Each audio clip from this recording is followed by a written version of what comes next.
আজ রান্না করব ঝাল মাংস। তো এখানে আমি কিছু পেঁয়াজ ভেজে নিয়েছি সাথে কিছু কাঁচামরিচ। এভাবে আমি ভেজে নেওয়ার পরে এখানে আমি আদা বাটা, রসুন বাটা, জিরা বাটা, এরপর আমি দিয়ে দিচ্ছি হলুদ গুঁড়ো, এরপরে দিয়ে দিচ্ছি শুকনো মরিচ গুঁড়ো, এরপরে দিয়ে দিচ্ছি এখানে তেজপাতা।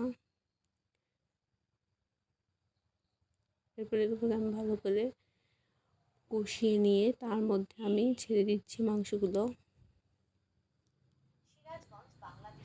এরপরে আমি মাংসগুলোকে ভালো করে মশলার সাথে নেড়ে চেড়ে নিচ্ছি।